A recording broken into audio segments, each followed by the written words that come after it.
Hello everyone. आज हम class 12 के व्यवसाय अध्ययन के चैप्टर सेकंड प्रबंध के सिद्धांत के नेक्स्ट टॉपिक को देखेंगे। आज का जो हमारा टॉपिक है वो है हेनरी फ्योल द्वारा प्रतिपादित प्रबंध के सिद्धांत। आखिर हेनरी फ्योल कौन है और उन्होंने प्रबंध के सिद्धांत क्यों प्रतिपादित किए, इसके बारे में थोड़ा सा देख लेते हैं हम। हेनरी फ्योल को प्रबंध के सिद्धांतों का जनक कहा जाता है। मीन्स हेनरी फ्योल ये जो सिद्धांतों का प्रतिपादन किया है सबसे पहले किसने किया है? हेनरी फ्योल ने। इसलिए उन्हें क्या कहा जाएगा? प्रबंध के सिद्धांतों का जनक। और प्रबंध के क्षेत्र में ही हेनरी फ्योल क्रियात्मक दृष्टिकोण के भी प्रतिपादक थे। मीन्स उन्होंने सारे जो सिद्धांत अपनाए हैं वह करने के बाद कि आखिर यदि हम इस सिद्धांत को अप्लाई करेंगे, लागू करेंगे तो हमें ये परिणाम प्राप्त होंगे, उसी क्रियात्मक दृष्टिकोण के आधार पर उन्होंने यह सिद्धांतों का प्रतिपादन किया है। उनके सिद्धांतों में जो दो प्रमुख बातें उन्होंने बताई थी वह थी कि एक तो प्रबंध के सिद्धांतों की सूची ज़्यादा बड़ी नहीं होनी चाहिए और दूसरा था कि प्रबंध के सिद्धांत लचीले होने चाहिए। मीन्स समय की मांग के अनुरूप परिवर्तनशील होने चाहिए। और उन्होंने अपनी book general and industrial management में जो प्रबंध के सिद्धांत दिए हैं, वो प्रबंध के कितने सिद्धांत दिए हैं? प्रबंध के 14 सिद्धांत दिए हैं, जिनमें से हम कुछ सिद्धांतों को आज समझेंगे। तो जो आज हमारे प्रबंध के सिद्धांत है उसमें पहला जो पॉइंट है आपका वो है कार्य विभाजन या विशिष्टीकरण का सिद्धांत। नाम से ही स्पष्ट हो रहा है, कार्य का विभाजन करना या फिर विशिष्टीकरण। इस सिद्धांत के अंतर्गत एक लार्ज टास्क को, एक बड़े कार्य को छोटे छोटे भागों में विभक्त किया जाता है और उन्हें कर्मचारियों, श्रमिकों या प्रबंधकों की योग्यता, रुचि एवं अनुभव के आधार पर बांट दिया जाता है। इसे हम कहेंगे कार्य विभाजन का सिद्धांत। इस सिद्धांत का तात्पर्य क्या था कि यदि हम किसी व्यक्ति को उसकी रुचि, उसके इंटरेस्ट, उसकी एबिलिटी, योग्यता, अनुभव के आधार पर हम काम देते हैं तो वह कार्य समय के अनुरूप और अच्छे परिणामों के साथ हमें प्राप्त होता है। मीन्स उसके परिणाम हमें हमारी इच्छा अनुरूप प्राप्त होते हैं। तो यह हो गया हमारा कार्य विभाजन का सिद्धांत। फॉर एग्जाम्पल, आप कॉमर्स के स्टूडेंट हैं, मॉडल प्रतियोगिता होती है। अब मॉडल प्रतियोगिता में अगर 3 लोगों या 4 लोगों का ग्रुप बनता है तो अगर 4 लोगों का ग्रुप बन गया एक मॉडल बनाने के लिए, अब उस मॉडल को बनाने में यदि सभी अपने अपने तरीके से, हाँ मैं 2 बजे आ जाऊँगा तेरे घर, मैं 4 बजे आ जाऊँगा तेरे घर, कोई 2 बजे आया उसके साथ में किसी ने उतना काम कर लिया, फिर कोई 4 बजे आया तू बता दे अपन क्या करेंगे, तो इस तरह से वो कार्य सिस्टमैटिक तरीके से नहीं होता है।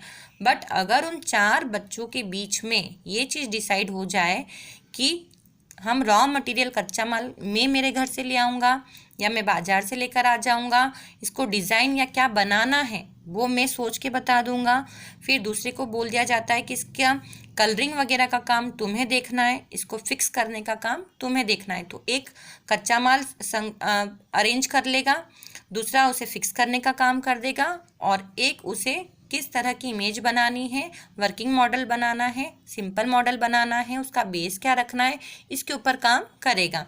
तो जो जिस कार्य में परफेक्ट है वह अगर वो कार्य करेगा तो वह समय जितना है उसी के अंदर ही आपका काम सिस्टमैटिक तरीके से पूरा हो जाएगा। इसे हम बोलेंगे कार्य विभाजन का सिद्धांत। मीन्स आप श्रमिकों, कर्मचारियों को उनकी रुचि, योग्यता, अनुभव के आधार पर काम बांट दो, वो अपना काम अच्छे से कर देंगे जो जिस कार्य में विशिष्ट है। सेकंड है आपका अधिकार व दायित्व का सिद्धांत। हेनरी फ्योल ने कहा है कि अधिकार और दायित्व दोनों साथ साथ में चलते हैं, दोनों क्या है? सहगामी हैं। कैसे? यदि आप किसी व्यक्ति को कोई उत्तरदायित्व सौंपते हैं तो वह उस व्यक्ति को दायित्व पूर्ति के लिए आपको अधिकार भी देने होंगे। कैसे? फॉर एग्जाम्पल, आप 20 लोगों की यूनिट में काम कर रहे हैं, आप सुपरवाइज़र हैं, आपका काम है उन्हें रॉ मटेरियल प्रोवाइड करवाना, कच्चा माल देना, उन्हें इंस्ट्रक्शन देना, ठीक है। अब स्टॉक मैनेजर कोई और है जो 4 दिन से नहीं आ रहा है और आपका कार्य क्या है कि 1 दिन में 100 यूनिट पूरी करवाना। अब अगर आपको पता है कि कच्चा माल हम यहाँ से मंगवाते हैं और हम मंगवा सकते हैं, बट अगर आपको यह अधिकार नहीं दिया गया है तो वह कच्चा माल आप समय के अनुसार नहीं मंगवा पाएंगे, और जब वह स्टॉक मैनेजर आएगा 2 दिन बाद छुट्टी से, तब आप उसे बोलेंगे, तब वह काम करेगा, तब वह मंगवाएगा। तो इससे क्या होगा, आपका काम भी डिले होगा और आप समय अनुरूप अपने परिणामों तक नहीं पहुंच पाएंगे। मीन्स अगर आपने किसी को कोई कार्य दिया है तो उस कार्य के लिए आपको कुछ अधिकार भी प्रदान करने पड़ेंगे, ताकि वह समय अनुरूप उन अधिकारों का प्रयोग करके अपने दायित्वों को पूरा करे, और अगर दायित्व पूरे नहीं होते हैं तो वह उस कार्य के लिए जवाबदेह भी होगा। ताकि अगर ये हम नहीं कर पाए अपने अधिकारों का उपयोग करते हुए भी, तो फिर आखिर क्यों नहीं हुआ, उसके लिए जवाबदेह भी वो होगा।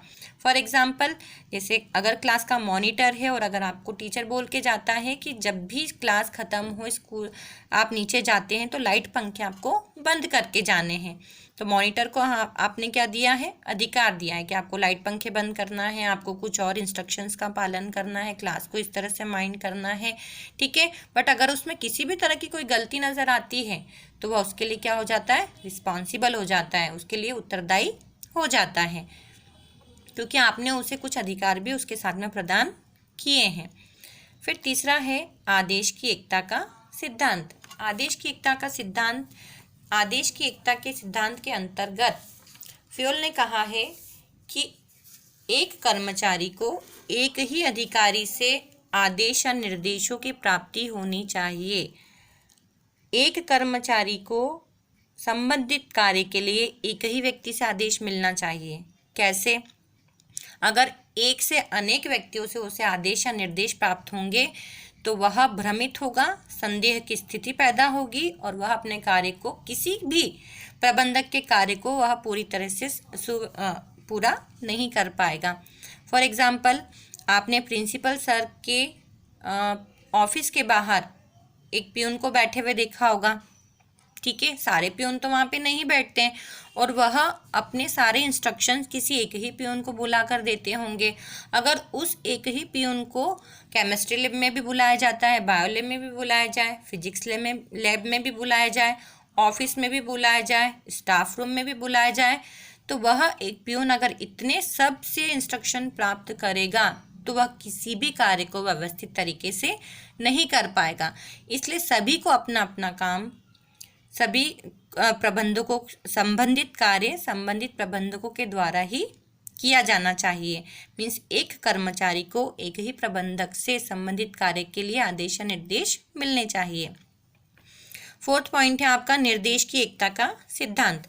आदेश की एकता में था कि एक कर्मचारी को एक ही प्रबंधक से, और निर्देश की एकता में है कि एक कार्य योजना के लिए एक ही प्रबंधक से। जैसे एक कार्य योजना एक समूह के लिए, एक समूह है आपका 20 लोगों का, उस 20 लोगों को एक ही प्रबंधक को समय समय पर गाइड करना चाहिए, इंस्ट्रक्ट करना चाहिए, मार्गदर्शन देना चाहिए, ठीक है। मतलब एक प्लान के लिए, एक कार्य के लिए एक ही प्रबंधक से उसे निर्देश मिलना चाहिए, तभी वह कार्य व्यवस्थित रूप से हो पाएगा।